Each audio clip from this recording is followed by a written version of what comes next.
Hello and welcome to the Flex podcast. I'm Anna Martin and I'm currently walking around the studio while I talk to you. So if you can hear footsteps, that's why. It's just me walking around in a circle like a weirdo. So today we're talking about the things that you need to know in order to help make you the strongest, most muscly, bulging, resistance training guru version of yourself that you could possibly get. So this is in two parts. This one, we're going to only talk about training.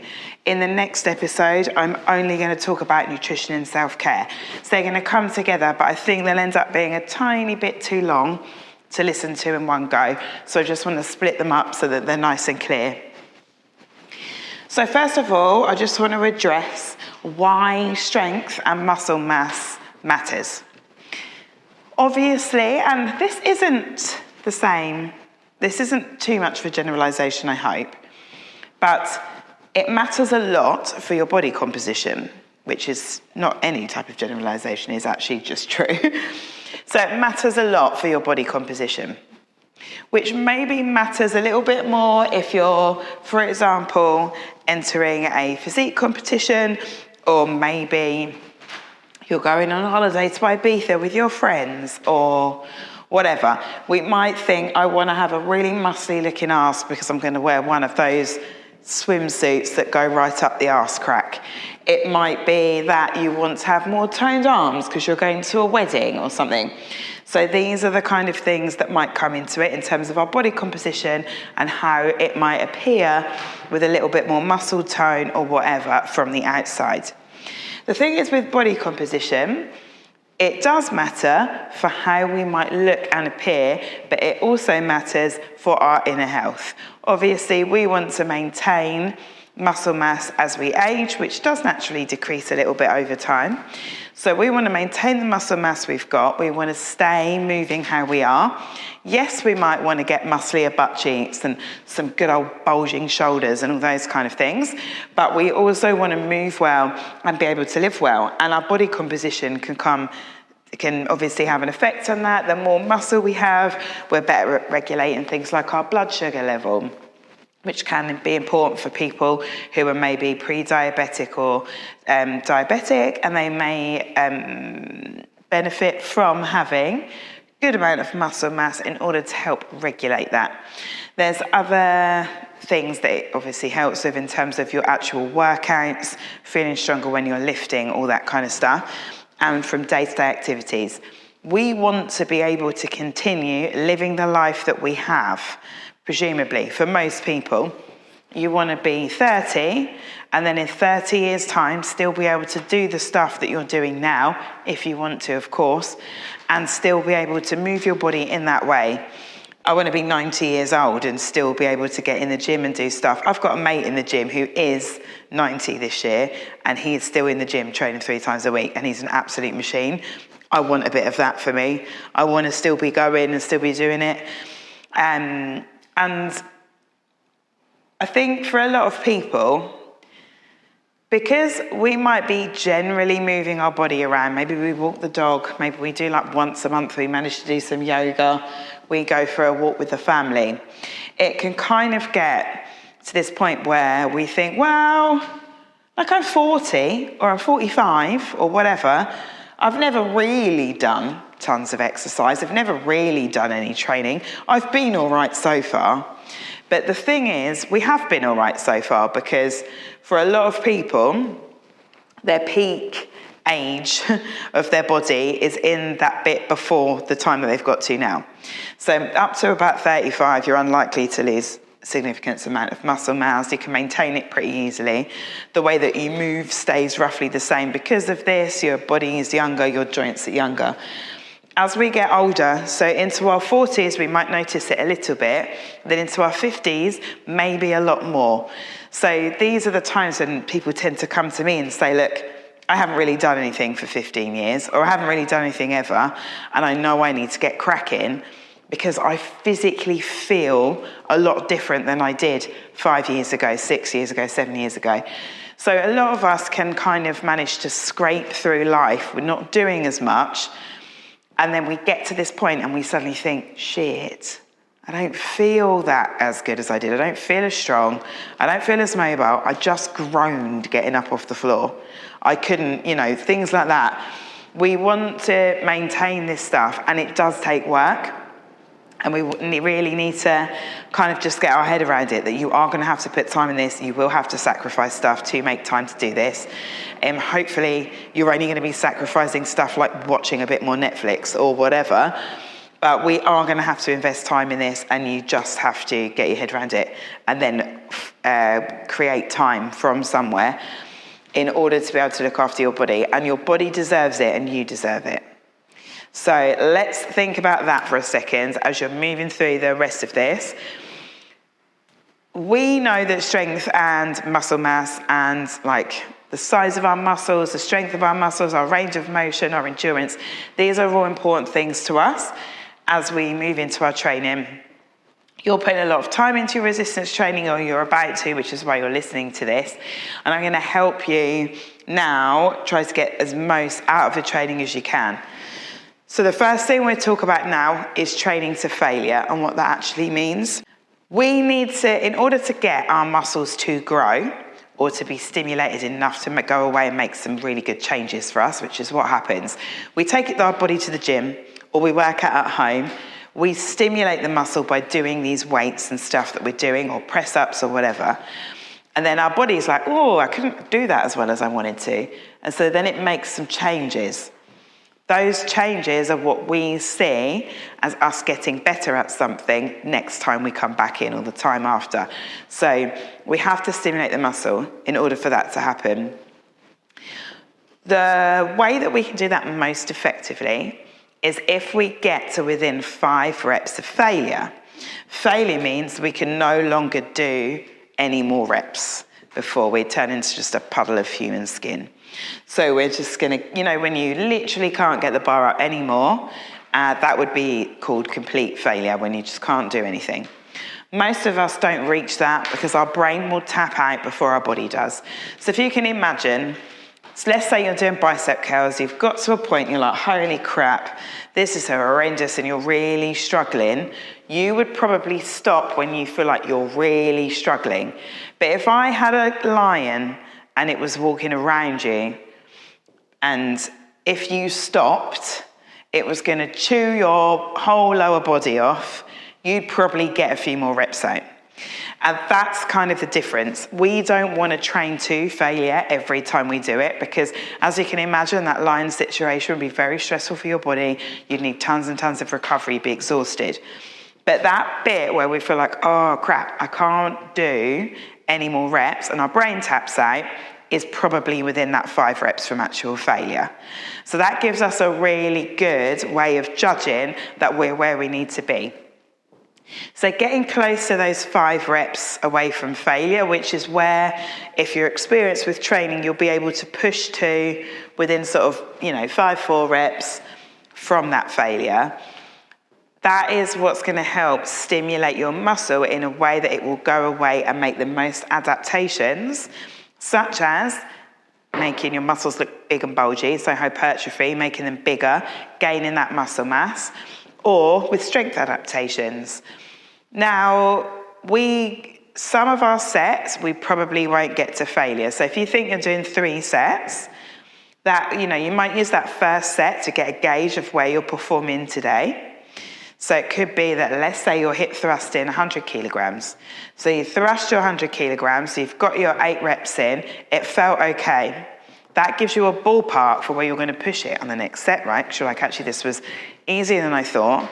So I'm going to throw another 20 kilos on. Now I'm hip thrusting 120 kilos, and I'm going to push my luck a little bit and see how far I get. This time, you're able to do the 120 kilos for 7 reps, and you attempt the 8th, and it doesn't feel quite right, you back out of it. So we've gone a bit heavier, and we've got nearly the same amount of reps. And then on that last set, we think, I'm going to shove a little bit more on this bar, really go for it. So I shove 130 kilos on, and I go and I get 6 really good clear reps. And at 7th, I get it up, but I don't quite get full look at the top. So I know that when this happens and I'm unable to perform the rep to the very best of its ability, I know that I'm close to failure. I might actually sometimes be able to get very close to it, but it probably is unlikely to happen unless you've been training quite a while. And I say that with the greatest of respect, but as we train more, we get used to how it feels to be really uncomfortable. When you are used to feeling really uncomfortable with like how hard you're working and you're feeling really tired, then you kind of get used to where that point feels like. But when you first start training, you will be like, oh, well, I'm tired, so that must be it. And that's really different to that feeling of actually, I'm going to scream, or not scream, but howl, or grrr, or something while I'm doing it, because it's so intense and I'm pushing to a point where I feel uncomfortable. Even then, most of us were probably not at absolute failure, and we don't need to actually get there because we're probably not powerlifting or whatever. We're just trying to get within that 5 reps of failure. And most of us, especially if you're used to training, you'll be able to work out roughly where that is, because we don't want to push our nervous system to the absolute max every time we train for the entire session, but we do want to push it up a little bit as we go. So as I was just saying, we've got these 3 sets, and that rule of thirds probably works quite well for most people. So a third of your sets would be close to the 5 reps from failure, and maybe skimming around that bottom like region. The third of your sets would be within 5 reps from failure. So, you're skimming like 1 or 2 reps in from that, so 4 to 5 reps away from failure. And then the third of your reps would be a lot closer to failure. So that last set where you're like, oh, fuck it, I'm just going to try and get 1 extra rep in, and you manage to get 90% of it in before your arse cheeks explode. Brilliant. So that kind of feeling. So basically what I just explained. Now, that's really important because that's one of the ways that we're going to get the most bang from our buck. The thing that can be very frustrating is if we're going to the gym or we're training at home and we're doing this, like working really hard, we're investing a lot of time, but we aren't getting the results that we want. And that is why I'm trying to make these 2 podcasts so you can see and feel what you want to feel. There's nothing worse than going over and over and over to the gym and then still lifting exactly the same weight, still looking exactly the same, still moving exactly the same 6 months later, because you haven't been doing quite the right things, even though you're investing a decent amount of time. So that's my first point. My second point is progressive overload. This is basically making it stay hard. So what that means is when you first start training, the very first time you go to lift weights, whether that's at home or at the gym, and you pick up dumbbells to do your bicep curl. Let's say it's 4 kilograms in each hand to do your bicep curl. You can do 10. In 10 years' time, you will not be bicep curling 4 kilos. You might be bicep curling 10 kilos. That's progressive overload. It needs to stay hard. If in 10 years' time, you've been training 3 times a week for 10 years, you bicep curled 4 kilos, it would feel easy. If you had never put the weight up, your body has no need to continue making adaptations. We have to stimulate it to do that, as we mentioned before. So we're always just pushing it to try to go away and gain that muscle, gain that strength, move a bit differently, whatever it is that our goal is. So how do we do it, and what does it look like in real practice? So the first thing that I always do is make sure that my form and my range of motion for whatever set that is half decent. It's not perfect because none of us have perfect bodies and perfect technique, and also we don't necessarily quite need it to be perfect. We just need it to be close to the movement pattern that we are after, pretty close to. We've got decent form because we want to be able to target the muscles that we're using. So for example, if you're doing a bent over row, we do actually need to be bent over. The higher up you stand, so you're just going to be working more shoulder than you are back, for example. So we need to know that we're targeting the muscle in the right way and that our form is averagely decent, although it doesn't need to be perfect. So let's say I'm learning how to do a squat. I start body weight, and I make it feel really good. Whilst I'm doing this, I notice that I can't squat quite as deep as I think I should be able to. So whilst I'm doing this, I might be working on other things around that to help my squat get deeper, like my ankle mobility or my hip mobility. Maybe I need to bump my heels up a little bit to try that. So there are different things around it I'm doing whilst I'm still simultaneously practicing my squat often and frequently and repetitively. I might slow it down a little bit so that I'm able to feel it. I might use a technique like paused reps to be able to increase my strength at the bottom of the movement where I feel quite weak. There might be a variety of things happening around it. When I first start doing it, I might be able to do 8 bodyweight squats that are a bit shoddy on technique. I practice for a bit, then I can do 8 or 9 bodyweight squats with good technique and good range of motion. Once I've got these 8 or 9 reps, I'm going to try to push my reps up within the rep bracket that I have, which is probably 8 to 12 for most average workouts. So now I'm going to aim for 12 reps of my bodyweight squat. Once I can do my 12 reps and they have good form, so my first 8 to 9 could have great form because this is what I've practiced, and then I put some extra reps on and they start to look really shit, that doesn't mean they don't count. It just means that I'm going to work on my technique a little bit in those later reps. They gradually feel easier over time. So my form's good. I've got to 12 reps, which is my rep bracket was 8 to 12. And now I think I'm going to add a dumbbell. So I add my 3 kilogram dumbbell to my squat, or 5 kilos, or whatever it is. And now all of a sudden, I can only do 8 kilos. So 8 kilos. Now all of a sudden, I can only do 8 reps. So I'm doing my 8 reps. Then the week after, I suddenly feel that this is a lot easier. So I do 9 reps. The week after that, I think I'm going to try and fit in 10 reps. The week after that, 10 reps felt really hard. So I do 2 sets of 10 reps and I try 1 set of 11 reps. The week after that, I try 2 sets of 11 reps and 1 set of 10 because I get to failure and I feel knackered. The week after that, I try 3 sets of 11. Then all of a sudden I'm on 12 reps and I do the same thing in a way that works for my body. And now I need to increase my weight on my dumbbell. So now I'm going to try it with 10 kilos and maybe now I can only do 7.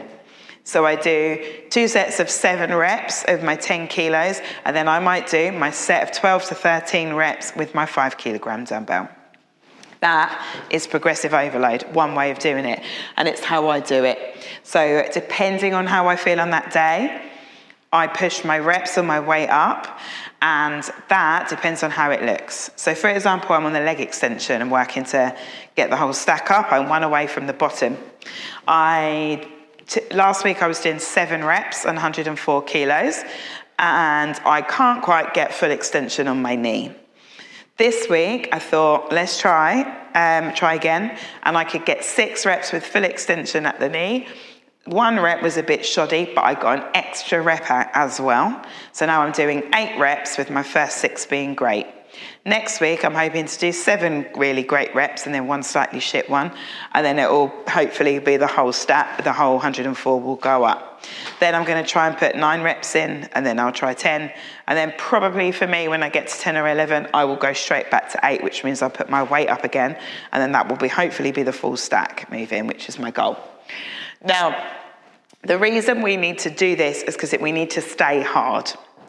And this can be harder at home with your home workout equipment, and I do get that. But we do need to invest in equipment. We're going to have to. If anyone tells you, unless you're doing calisthenics, which is like when you do the pull-ups and the really cool stuff around the bar, and even then you probably need stuff for your legs, like weights for your legs. If anyone tells you that their body weight program with a couple of 1 kilogram dumbbells is going to be enough for you to lift for life, they are just trying to sell to you and they're chatting bullshit. I've got Flex on the go, which starts with body weight. It adds in hip circles, it adds in resistance bands and dumbbells over a year's worth of training so that you can slowly increase the amount of kit that you have to buy. When you get to the end of that, that is not the end. You will still need to buy more equipment if you're training at home. Things like adjustable dumbbells can be helpful. Kettlebells can be really helpful because they're quite low on storage. You will need to invest in some heavier weights. And I know it's annoying, and I know it involves space, and I know it can be expensive, and I know all of that, but it's just how it is. You can't get stronger and build more muscle if you never buy any equipment. It just isn't possible unless, of course, you do things like calisthenics, but then I think you still need leg stuff. You can make massive gains by being good at bodyweight exercises, by being good at banded stuff, by using some dumbbells. So like, say for example, you get 5, 7.5 and 10 kilos. They would stand you in really good stead for a really good chunk of your fitness journey. So it doesn't mean that you have to go and buy tons and tons of stuff, but we do need a little variety. It might be that you get like 3 kilos, 5, 7.5 and 10. That's going to help set you up to go. Later on, we might need a 16, for example, for like a row. You might need to bench press 12s or 12.5 or something, but we can work out that later. But if you can get a good chunk of stuff in that middle, your legs are always going to need heavier than your upper body. So, for example, an RDL, you might start at 10 kilos, but within time, with practice, you're going to be doing 40 kilos. So we do need to just kind of have that in our head that at some point, we're going to need to go somewhere where they've got heavy weights or buy them ourselves at home. And I know that can be a lot to get your head around, but just have it in the back of your mind, slowly get used to it as you start your fitness journey. You can also look at home at the tempo of the rep. You can look at this in the gym as well. We can slow it down a little bit, and that makes it more difficult, and it also gives us time to focus on our technique and how it feels when we're moving it. We can move to single leg or single arm movements, which can obviously means that the weight we have can become heavier, which is more of the case with single leg movements. For example, a staggered B stance RDL, a B stance hip thrust, a single leg hip thrust, a reverse lunge rather than a squat, a single leg squat. These are obviously harder to do than 2 legs. So your dumbbells would then last you a longer time. So it's important to include pseudo single leg and single leg stuff anyway, because we want to have good stable base of our hips and good hip stability. So we want to include all of that. But again, it can be a useful tool to keep making things more difficult. We want to rest in between sets. So it might be that you aren't the kind of person that's very good at resting because you're like, I want to maximize my time. I must keep going the whole time. But we can't do that if we are working at the highest level that we can. And we know we need to do that because we need to be progressively overloading the muscle, and we need to try to get towards that 5 reps away from failure. So those 2 things need to be true. When we're doing those things, we have to rest. Our body won't be able to perform the set after to its best ability if we don't rest in between sets. Normally, so around 2 to 3 minutes would be optimal for most people in terms of the best muscle mass gain that they can get. So it's normally 3 minutes.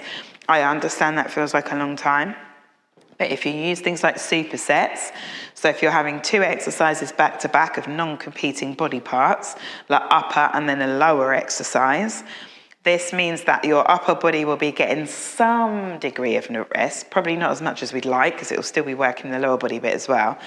But we'll be getting some rest, so then if we only rest for 2 minutes, we might still be able to get a really good set out of that first exercise. Now, the temptation is just to carry on and crack on with it and not worry about the resting, especially if you're a little bit, got to ram it into half an hour. But we do need to make sure that we're resting. We can do that over time and we can practice a little bit. When we first start out, we probably don't need to rest as much because we're probably not working anywhere near our strength potential. So where our body is truly capable of. Yes, we'll still be working hard, but like I said before, psychologically, we probably don't know what actual hard feels like to our body. And that's not me being mean, by the way, but we just don't. Like, I remember it myself very clearly, thinking, oh, wow, did that with 5 kilos. That's enough then. And was I tired? Probably a bit.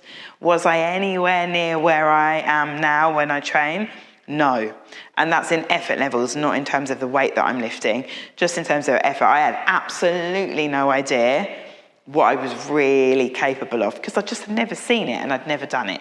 So that's not me being mean. We might also only do 2 sets of things if we only have a short amount of time. So we might use supersets of non-competing body parts. If you use supersets of body parts that work together, so like shoulders followed by triceps, for example, you would need to leave a longer rest because you'll be fried. Whereas non-competing supersets allows one body part to rest. The other thing that we can do to save time is do 2 sets. So you'll get the most return for your investment from your first 2 sets. The third set can be really important to still elevate your performance and get that third set in. Some people do 4 sets, some people do 5 sets. But those first 2, if you are short on time, are the things that get you the most bang for your buck. So I would prefer you to do 2 sets of maybe 4 supersets and go than do, let me do my maths, 3 sets of 2 supersets and then go, or 3 sets of 3 supersets and then go. Because we want to try and hit a multitude of muscle groups in different ways, different angles, different movement patterns over the week. And that's easier for us to do if we have more exercises in there. We don't need 20 exercises in a workout, by the way. We're probably looking around, 8 to 12 different exercises, maybe a bit more, just depends. But yes, focus on those first 2 sets. So I do feel like I've talked for a really long time, so let me just check how long I've got left on my camera before it cuts out. I have, so again, I'm going to wrap it up. So just to clarify, we're looking to be somewhere working towards failure. We don't want to fail on every set. We would be fried. You'd need really long rest sets in between, like a power lifter has. You probably don't have time to do that. And your goals are different. You're probably based around like your movement quality and your physique a little bit. Excuse me. So with those goals, it would make more sense to have slightly shorter rest sets than a power lifter, not fry ourselves so much by training so hard all the time, and having a variety of different intensities throughout the workout. Then we want to work out what progressive overload means. And for a lot of us, that will start with form and range of motion, your technique and how you move through space. Working on that for a little bit, then we might increase our reps, and we might be doing all of these things at the same time in a slightly different way. And then we might look at increasing the weight that we're lifting. This will help keep the exercise hard, and that is what we want. We can still do it at home by investing in equipment, looking at the tempo of the rep, going single leg, that kind of thing. And we can make our workouts more efficient by looking at our rest sets, using supersets and focusing on those first 2 sets to get things going. Okay, I'm going to stop talking, but I will see you soon for part 2 when we're going to talk about the self-care side of this and what we can do about that. Thank you for listening to me. See you soon.